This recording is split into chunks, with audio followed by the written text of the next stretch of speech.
April 24th, 2018. A quiet suburban neighborhood in California. Nothing unusual. A man in his 70s is inside his home. He has lived here for years. Ordinary life. Routine days. No one suspects a thing. Then suddenly, police surround the house. Quietly, carefully, like they are dealing with someone extremely dangerous. Inside that home is a man who has no idea. His entire life is about to collapse. But here's what makes this case impossible to believe. They didn't find him through fingerprints. They didn't find him through witnesses. They didn't even know his name. They found him through something far more unexpected, a relative's DNA, uploaded online for something completely unrelated. And that one action just ended a 40-year manhunt. But how does that even work? That's the real mystery, and to understand it, we need to go back. Most people think this is a story about a serial killer. It's not. It's a story about DNA solving a case in a way nobody expected. Because the real question investigators were trying to answer wasn't, who is the killer? It was, how do you catch someone when you don't have their DNA? And for decades, the answer was, you can't. But that belief was about to be destroyed. 1970s California. A series of terrifying home invasions begin. At first, they seem unrelated. A missing object here, a disturbed room there, small details that don't make sense. Then the pattern becomes clear. The intruder is not random. He is studying homes before entering them, learning routines, watching families, preparing. But here's what made him impossible to catch. No fingerprints, no clear face, no usable identity, only fragments, a shadow, a voice, a pattern of behavior, and every time police got closer, he was already gone. And then something worse happened. He got better.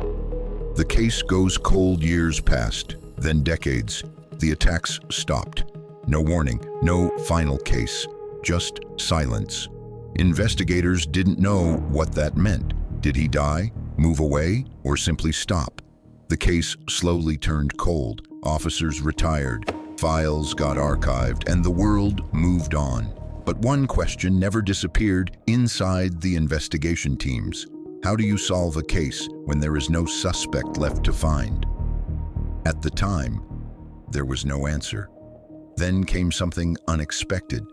DNA ancestry testing. Millions of people began voluntarily sending saliva samples to companies online. They wanted simple answers. Where did my family come from? Do I have relatives I don't know about? It was seen as harmless entertainment.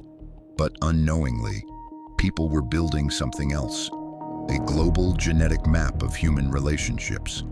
And inside that map were connections investigators had never been able to see before. Because DNA doesn't just identify a person, it identifies their entire family tree. And that changed everything. Investigators tried something radical. They didn't search for the killer. They searched for someone related to the killer. At first, the results were useless.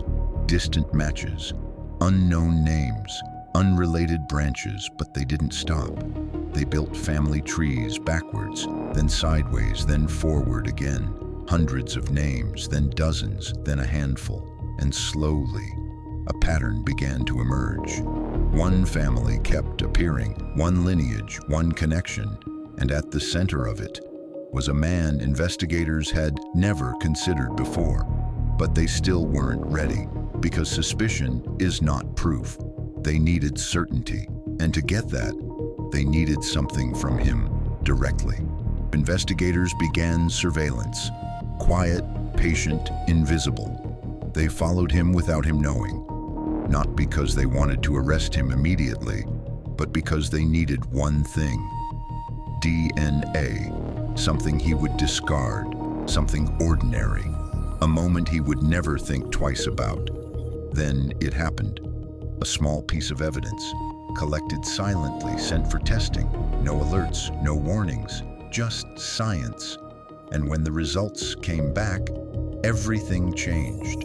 A perfect match. After 40 years, the ghost had finally been identified. But what shocked investigators most wasn't just the result. It was who he was.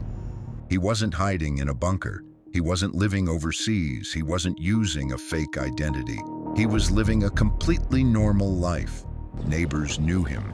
People saw him regularly. He blended in perfectly, and that is what made the discovery so disturbing, because there was no monster look, no obvious sign, just an ordinary man who had allegedly committed some of the most horrific crimes in American history.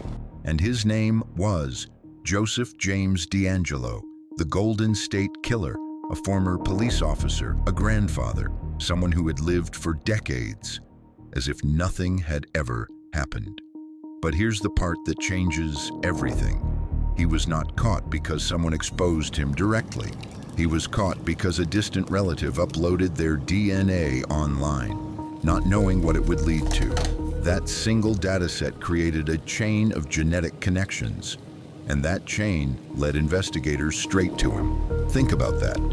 A decision made for curiosity reopened a 40-year-old investigation, not through force, not through confession, but through data and family.